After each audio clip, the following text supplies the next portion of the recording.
Hello, everybody. It's been a while. It's been a busy time, and we are at the end of the high holidays. Actually, this will post, I believe, will still be in towards the end of Sukkot, the Feast of Tabernacles. So, I want to say to all of you, Chag Sukkot Sameach, happy Sukkot. And I'm excited today because I get to reconnect with a good friend of mine. We haven't been talking. I think it's been a couple of weeks. Both of us have been very busy. We're going to be at a conference, and I want to invite you to go look at Tom Hughes' website, Hope for Our Times, because he's putting together an incredible conference coming up on November 8th, 9th, and 10th in Temecula, California.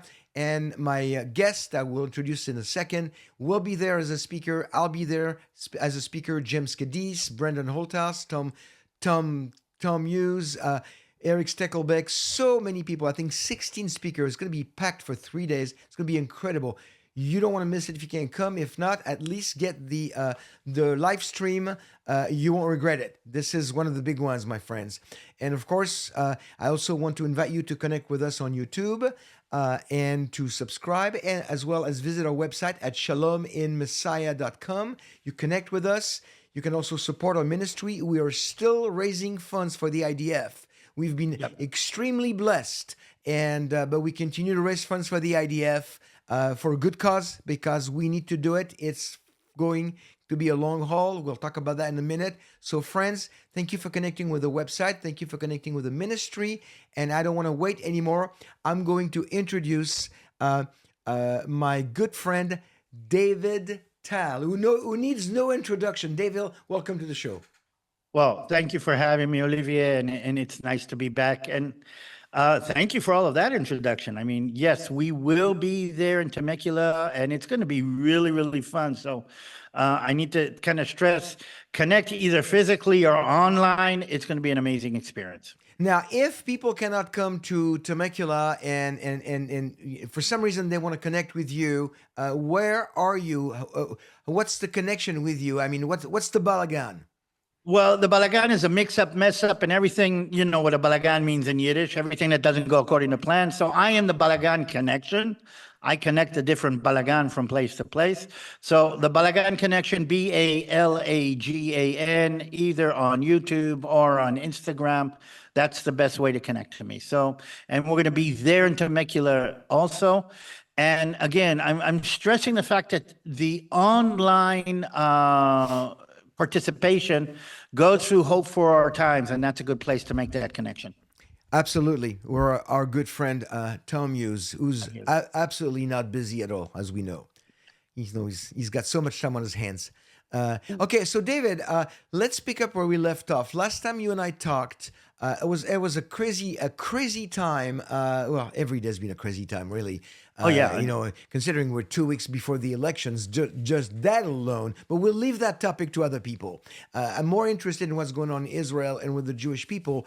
And last time we talked, I was blown away by the Operation Pager, whatever you want to call it, and the surgical precision with which the IDF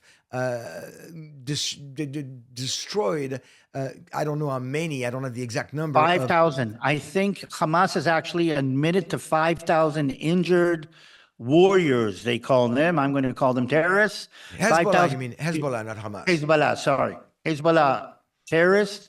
5,000 were injured either in, the injuries were relatively minor because I think we were talking about something like 10 grams of explosive. But eye injuries, hand injuries, and membership injuries. The whole thing, I don't think there's anything before that in the history of warfare that you can compare this to anything. This was so unique. This will be in history books, I think. Oh yeah, and not only the technicality of it, but the fact that they managed to plug into the supply system of the Hezbollah, the fact that, and again, we still haven't heard anything publicly said how they did it, but it took out a major chunk of the Hezbollah mid leadership. Now meaning not. and they got rid of Nasrallah, of course. Now Nasrallah was replaced, and they got rid of his replacement. And his replacement was replaced, and they got rid of him too. Now the guy they sent from Iran, is that the guy that is currently running the show now?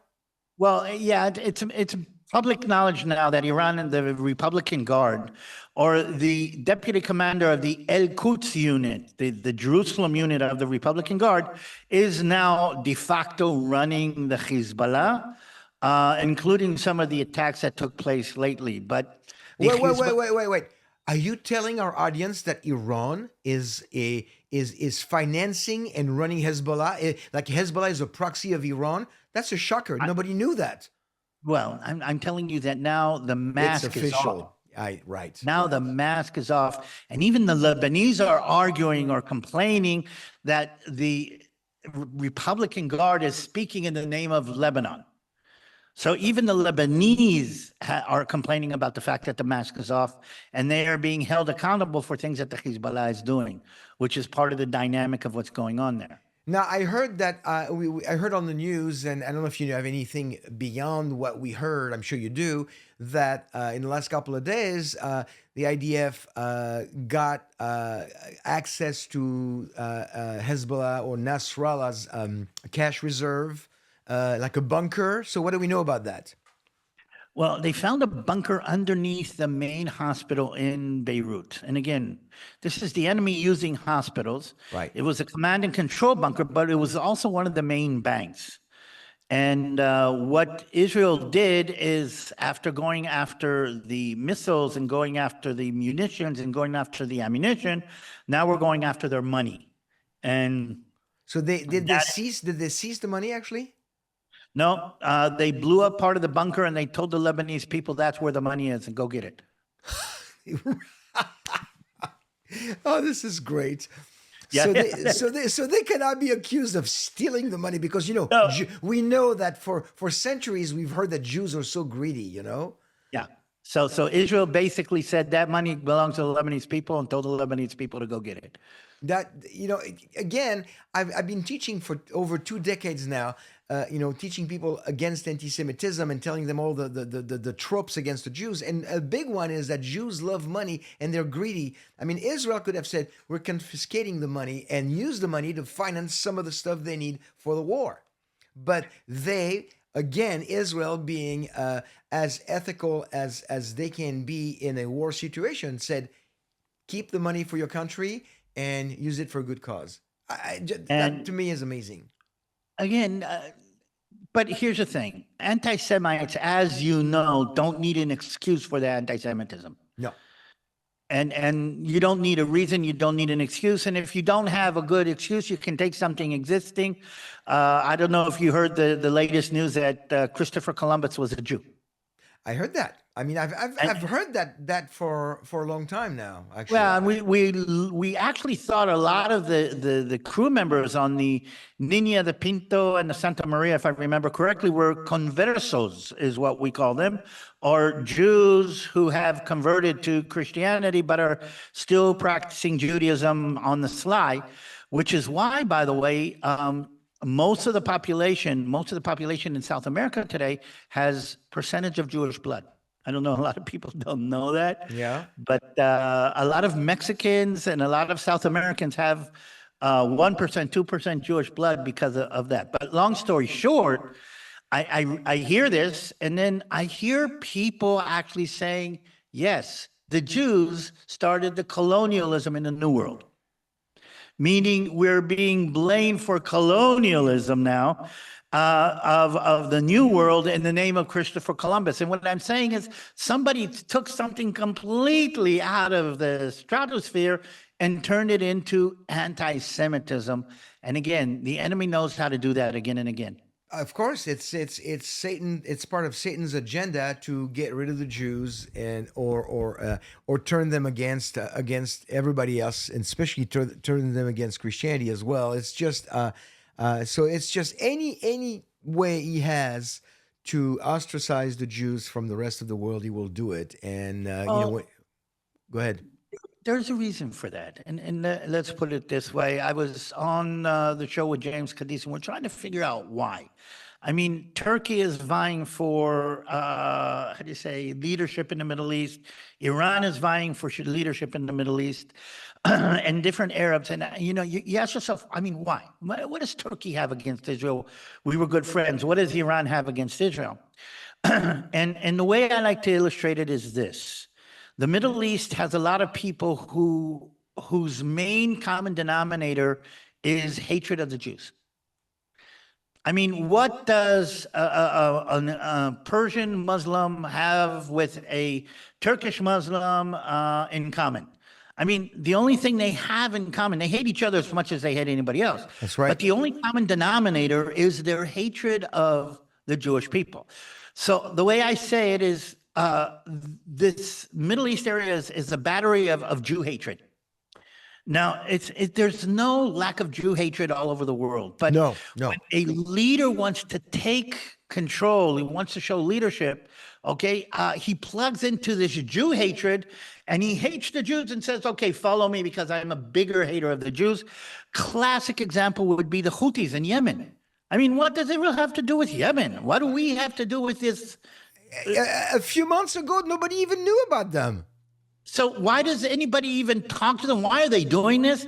Because they want to plug into that Jew hatred and receive prestige, and as a result of that prestige, to receive power. And that Jew hatred has become, I think, like an electorate, like some kind of resource that if you can plug into it, you can become famous. They want to get they want to receive the proverbial 15 minutes of fame. That's what, they want to get their 15 minutes of fame, so they got to plug into that. I see that, and actually in a recent article that I wrote on my blog, I mentioned that anti-Semitism since October 7 has become trendy. And it goes along the lines of what you're saying right now. It's becoming trendy to be anti-Semitic, to hate the Jews. It's like it's the latest thing. So it's coming out of everywhere now, and I think it's a sign of the times too. Okay, and now you want me to take it a little step further? Oh, like you ever stopped before? Well, think about this. So in a presidential rally, somebody yells out to the Kamala Harris team, okay, Israel is perpetrating a genocide. And instead of saying, no, that's not right, she turns around and says, there is some truth to that. I respect their voice. And here's the thing. She is plugging into the Jew hatred as a way to win the election. And I'm going to say this as a Jew, and you probably agree with them. You guys want to hate me? That's fine. The fact that you hate me, I'm not surprised. But be warned, everybody else who has hated me as a people has suffered horrifically for it. If you want to elect a president whose swing state vote was decided by Jew hatred, you're going to pay a price for it. Yeah. And right now, I don't want to get too much on the political scene for the U.S. because we get enough of that from all of the other friends who are probably better equipped than you and I to do it anyway. And not to say that what you said was not true, but right now we're at a crossroads in America, and that crossroads actually is a global crossroads because if we don't get a change. Without going any further detail, if we don't get a change, we are going to continue, not enter, but we're going to continue further into World War III, which I think we're starting right now. So let's tie it together. Okay, so Nasrallah has joined his friends around the bonfire in hell. I like to say that one. And he is sitting next to all the other people who were perpetrators. I would go to Haman from Esther. I'd go to Pharaoh. I'd go to Adolf Hitler, and Nasrallah is now sitting with them. And now they have a new friend that just now joined them in the fire, and that is the guy named Yahya Sinwar. And I'm happy to say that he's gone the way of all of the other, perpetrators of Jew hatred, and Yahya Sinwar was taken out last week by, among other things, a small infantry unit from infantry sergeant school. They weren't even Like what sergeants. we call a cadet in America, almost. Not even an officer cadet, a sergeant cadet. They were learning how to be squad leaders, to be sergeants. And they were on foot patrol in Rafah, which everybody told us not to go into. On foot patrol, literally on Tel El Sultan, which is between Rafah and the Egyptian border. And they pick up on three terrorists. They see that they are armed and in kafia. Yeah. And the firefight that ensues, two of them go this way, one of them went this way. They took out the two that went this way. The one that went that way threw a couple of hand grenades at him. They decided not to make it a big issue, so they fired a tank round into where he was. He was wounded. They sent a drone in to see what's going on. He throws a stick at the drone, and they say, okay, we got that. And until this point, they didn't know who it was. They fired another tank round, and I'm kind of proud to say that my, how do you say, comrades in arms or tank commanders took out the head of Hamas. And so now, it's we hope it's hard for me to remind myself of that, and I'm with you on that. I like what happened, and there's no regret on what happened. Yet I look from a biblical perspective, and don't jump at me when I say that. God does not want for anyone to perish. So there's still, and I don't know who's going to be watching this video, but there's still time for anybody watching this video to understand that Jesus is the only way, Yeshua is the only way. And it doesn't matter if you're Muslim, an atheist, a Jew, or whatever, it's the same for everybody. So those guys are gone. I'm happy for the people of Israel that they have the relief that the head of the snake is cut and that's gone. But I just wanted to just add a little bit of biblical perspective. I don't think it could have happened any other way. But now that he's gone, is that a big game changer, or they're just going to put another guy in his place? The classic Jewish answer is yes and no. They will put somebody in his place. I'm not sure it's going to change anything drastic, but I think it's another step in proving to the world and to the Palestinians that they're following the wrong God. They're bowing down to the wrong idol. And I think in a culture that respects power and strength more than anything, you take out, it's not by chance that you fight, you play the game of chess to take out the king. Okay? Right. And all of the rest of them are supposed to defend the king. What we have conveyed to the Palestinian people, and in a wider sense to Muslims and Arabs all over the world, is that we are stronger than you. Basically, that's the idea. And even if we get hurt, even if we get wounded, we are still stronger than you. And if you want to follow, and again, this is the Arab world, this is the Middle East. If you want to follow somebody like that, you're following somebody who is weak. And that, I think, is important. And I think that it's not just we're stronger than you. It's we're stronger than you, but numbers do not matter because we are very creative. We're so much more creative than you that we can find one person and eliminate them, or we can just do for 5,000 people. You don't know where, you don't know when, and you certainly do not know how. And that to me is incredible psychological warfare.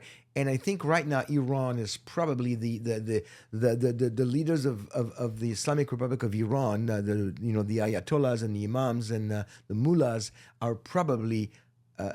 I think they're pretty scared. I mean, what do you think is next? Because everybody's going like it could be today, it could be tomorrow. Israel is going to do something with Iran. Well, let's start off with the way I like connections, because Iran says, wait a minute, if you can do that, we can do that. And they did fire or send a drone. Well, they told the Hezbollah in Lebanon to send a drone to hit Benjamin Netanyahu's house. Right.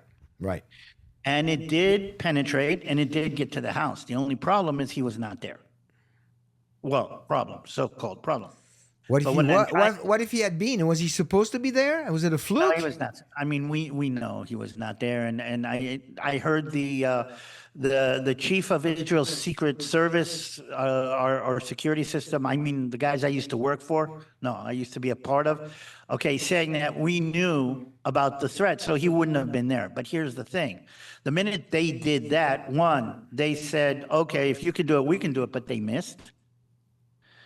And two, they have justified us putting a crosshair on the back of Ali Khamenei, who is the supreme leader of Iran. The And Ayatollah. I think the Ayatollah of Iran, and what I think is, and we know that he's disappeared somewhere. We can't, nobody knows where he is. But what I'm trying to say is, they have opened it up to a whole new level. Iran has decided that they're going to stand behind their proxies, and Iran is going to pay the price. But that brings us to what we were talking before. And the Western world does not understand the bad neighborhood that we live in, where strength is applauded and respected, weakness is disrespected, and if you're Used. not strong, you're not going to be feared. And fear is a major issue in all of this, which is why the world in Western terms has been telling us, appease them, get along with them, reach an agreement with them, sign a ceasefire with them. We want ceasefire now. Don't go into Rafah, get a ceasefire. Don't go into Lebanon, get a ceasefire. Don't go into Iran. And today, the American administration is holding us back from doing what we need to do in Iran for all kinds of reasons, all kinds of American reasons. And I think Israel has realized that we cannot allow ourselves anymore to try to appease this evil. And I think we're going into something a little bit more complex. Yeah, and you and I were talking about that offline, off the air. Before the show. I was asking you the question, and I maybe I want you to develop this a little more. I was listening yesterday to a very good 1 hour interview. I don't know if you know who she is, Melanie Phillips. You know who she is? I know her. Yeah. Yeah, and conservative Jewish from England, a Brit. From England. Yeah, very very very smart woman, and she was talking about she said Israel is done mowing the lawn, and I had never heard that expression before. Oh, no, we use it a lot. So explain what that means. It was a security policy. By the way, led by Benjamin Netanyahu, which is part of the interesting thing for many years, is that we don't want to go in and destroy Gaza the way we did. So every once in a while, we'll go in, we'll take out some of the leaders, we'll blow up some of the infrastructure, we'll make them put their head down, and that will be a solution to continue for another year or 2 years. And we call A it Band-Aid. It's a Band-Aid. Well, I'm going to use military terms, and it is what we call suppressive fire. I don't know if you've ever heard that term. If you're attacking an enemy and you want to move towards the enemy, usually you'll take part of your firepower and put it in a static position and tell him fire a couple rounds down towards the enemy just to keep his head down.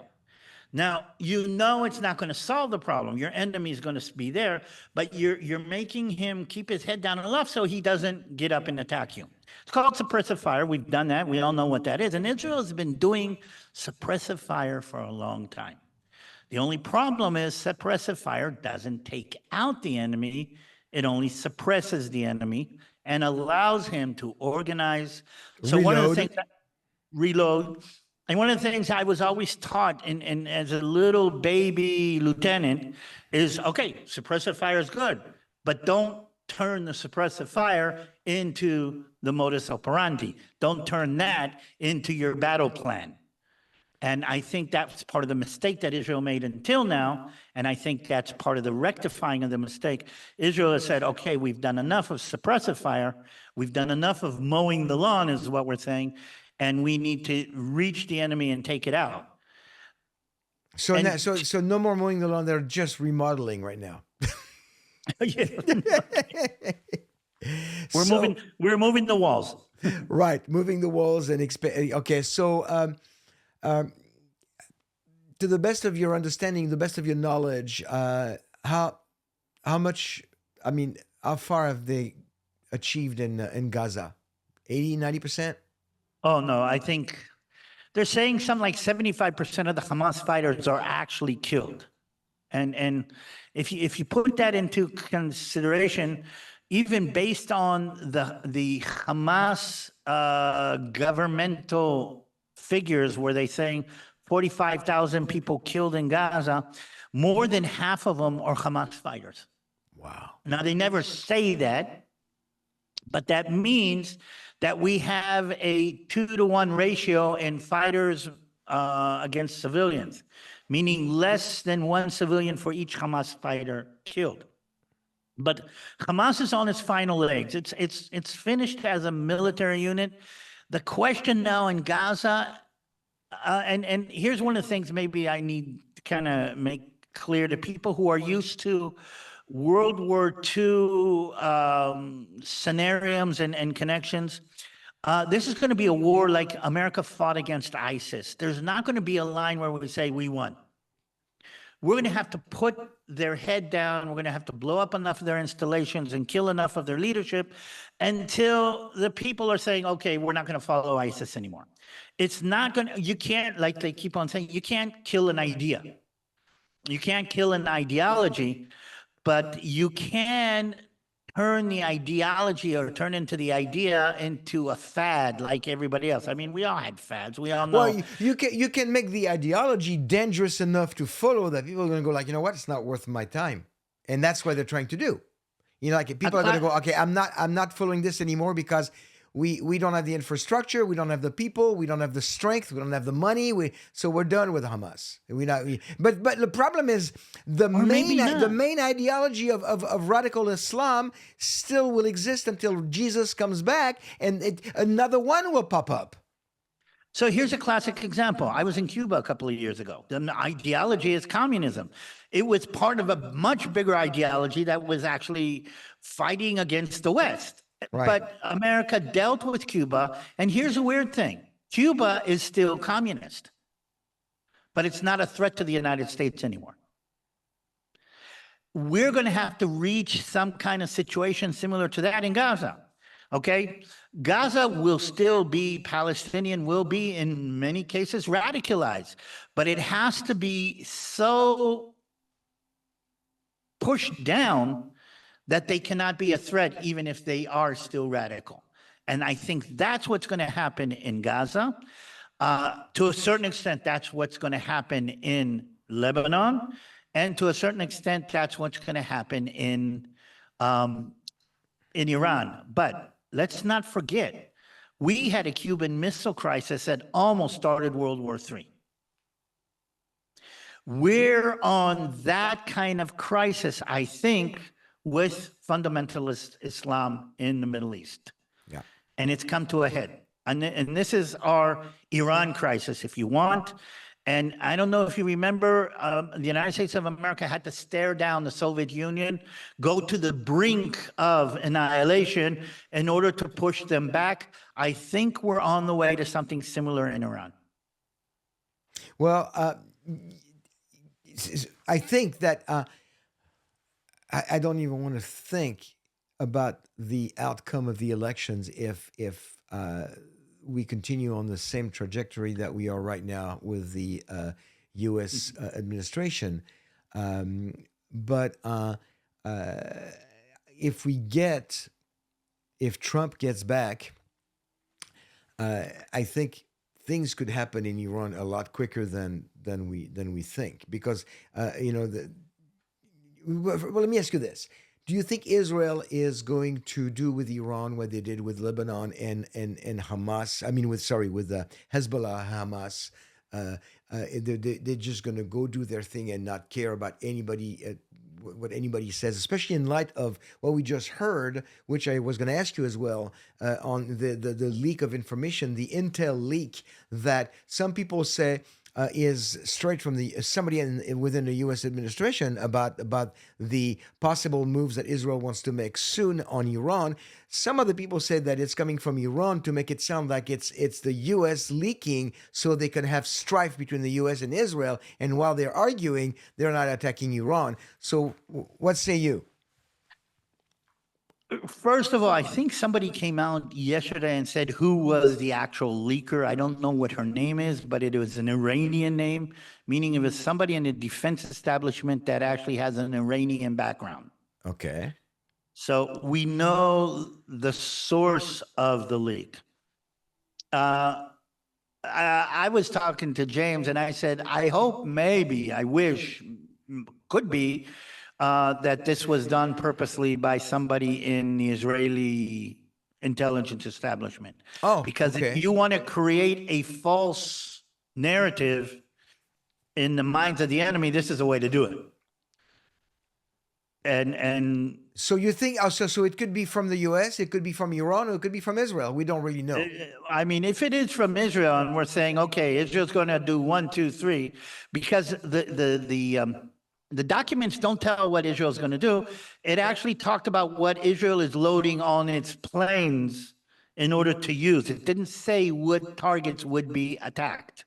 If I'm explaining this correctly. Right, but right. Okay.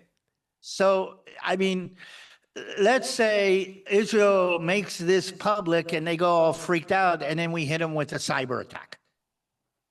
I mean, that would be something that I wouldn't put past the Israeli abilities. I have no knowledge. I'm not connected to anybody. I'm not a Mossad agent.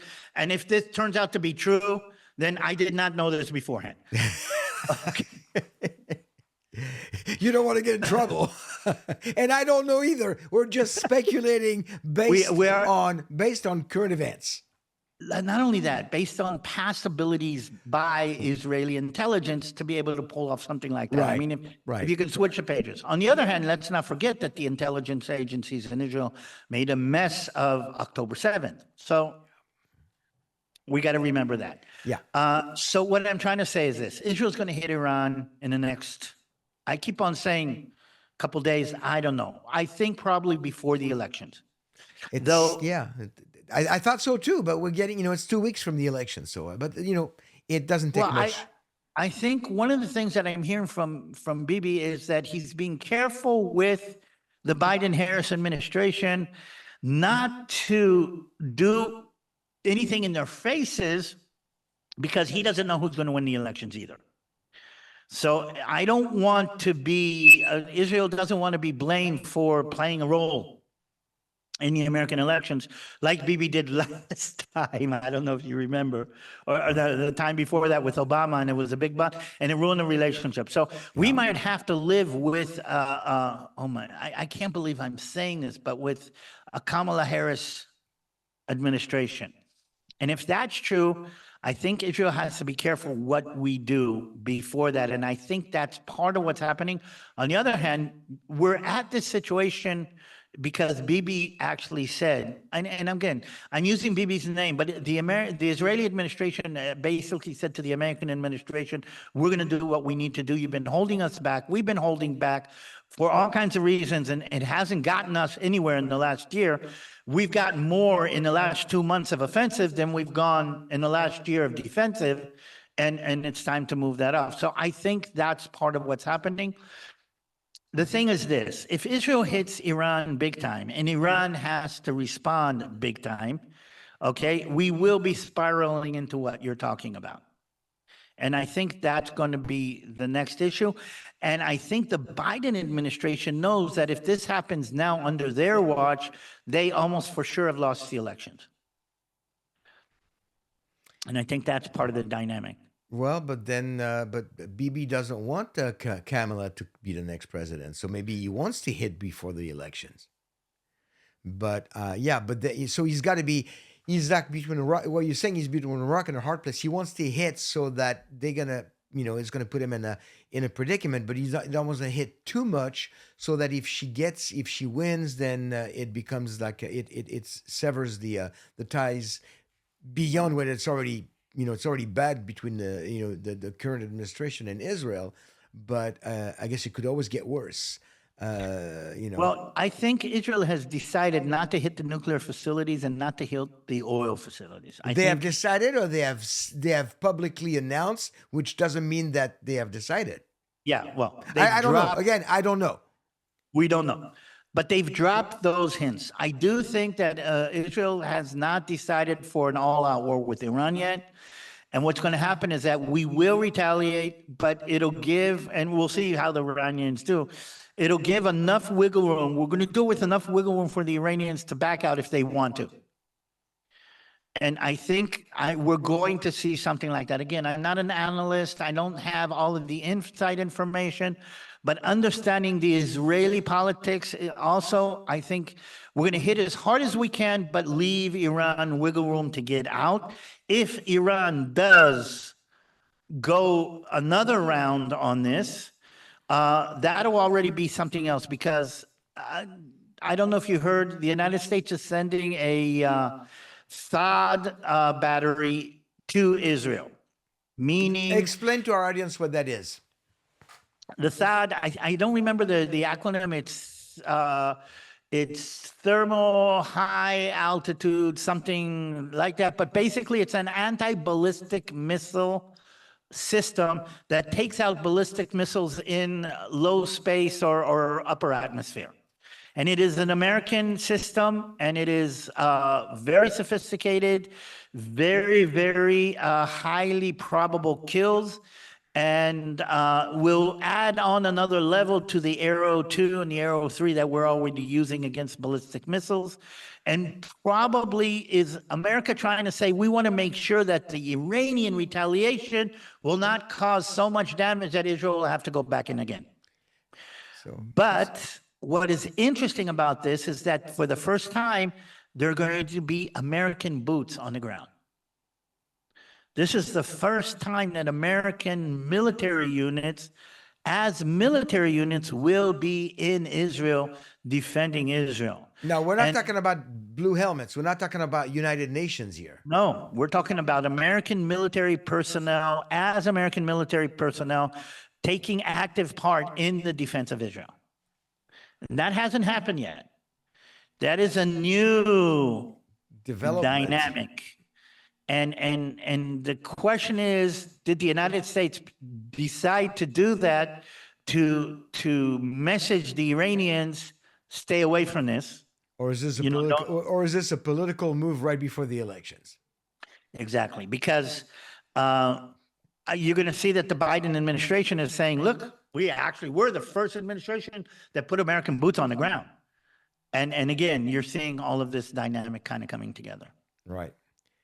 Man, you like our good friend Tom says all the time. He even made a T-shirt. You can't make this stuff up. You can't make this up. You can't make this up. It's crazy. Well, we could go on and on. Let me see. Well, that's about the. We're reaching the end here. I'll have you again soon because I could probably have you again tomorrow because something is going to happen. Yeah. I want to make one last Balagan connection that we haven't talked about. Yes, please. What? Russia and Turkey. That's right. Oh gosh, go ahead. And connect a couple more dots. We got a few more minutes.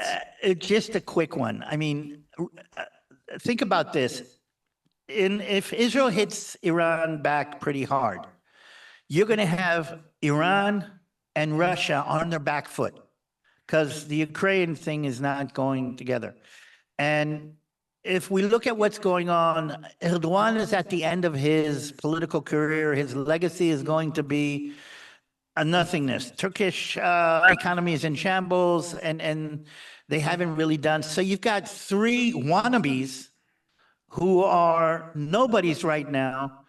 And if you want to understand how this is going to work, one thing that might glue these three wannabes together would be the fact that they're nobody right now, but they want to be something in the future. Again, they want their 15 minutes of fame. Yeah. So, well, and that's leading towards what Bible students know as Ezekiel 38. Yes, and what we're seeing is the geopolitical movement in that direction. Right. And Well, that's a perfect way to end the program, because, and then thank you for bringing that up, because Ezekiel 38, Psalm 83, Armageddon, all those things that are going to excuse me, happen for sure. They sound pretty involved, pretty dramatic, pretty drastic, and they are, especially if you're not a believer. Exactly. If you're a believer like David and myself, if you put your trust in the death and resurrection of Yeshua for your sins, if you're in God's family, this is going to happen, but you are on a good side of history. You're on the good side of God. You have eternal life, and you will be spending your eternity with God.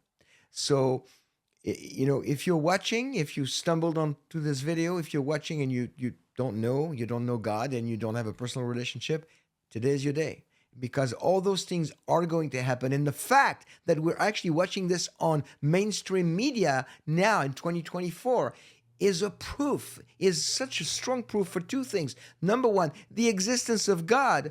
And number two, the fact that God's promises to Israel are so true, because Israel should not exist today. David, you agree with me? Israel should not exist today. Again, if you want to see proof of, my dad used to say it like this: if you want to see the fingers of God meddling in the affairs of the world today, look at Israel. Amen. Look at Israel. And so the biggest proof, I think, for the existence of God is the existence of Israel and the promises that God has made to Israel, that he's never going to renege on, that Israel will never be destroyed, that Israel will, at the end of the final chapter of history, the remnant of the Jewish people are all going to come to him and say, Baruch haba b'Shem Adonai, and Yeshua, Jesus, comes back. That's the second coming. And so this is, friends, this is happening. This is not a Hollywood movie. They've made movies on this, but this is not a fable. This is a real thing. This is happening, and probably sooner than we think. So now's the time. Now's the time to make a decision for Yeshua. Now's the time to follow the Messiah. There's only one Messiah, and his name is Yeshua of Nazareth, Jesus. And so if you visit our site at Shalom and Messiah, there is a tab called Good News, and it'll give you the whole lineup of what the good news is all about. And it's a free gift. You simply believe that Yeshua died for your sins and rose again, and you become part of God's family. And that's definitely where you want to be, on the good side of history. So, friends, thank you for watching. David, as always, you bring a lot of Pleasure. balagan, but it's a good kind of balagan. Balagan is not completely negative. Okay, it's also a mix-up, and like you said, God is mixing up the world right now. And I'm going to add, as somebody who studies, the history you and I both do, the only way to understand what you're seeing, both in the Middle East, but even the hatred of the Jews, which, when you think about it, makes no sense. The only way to understand it is through the lens of the biblical narrative. Amen. And lens of what God said is going to happen, and shown again and again and again. So Absolutely. if you study history, if you study something and you want an understanding, and you want something to kind of, like I said, it's the filter that makes all of the rest make sense. Open up your Bible. Absolutely, and start reading. Okay, so David, one more time, where can we find you? The Balagan Connection, Balagan, and on YouTube or on Instagram. I'm kind of throwing stuff out there all the time. Connect to me. Let me know that you're connected, because I'm feeling far away from home lately, and I need people to kind of connect me to that. But that makes sense. David, thank you so much for being with me today. I always enjoy picking your brain. You have so much information that a lot of people do not have. Thank you for that. Thank you. Until next time, shalom and be blessed.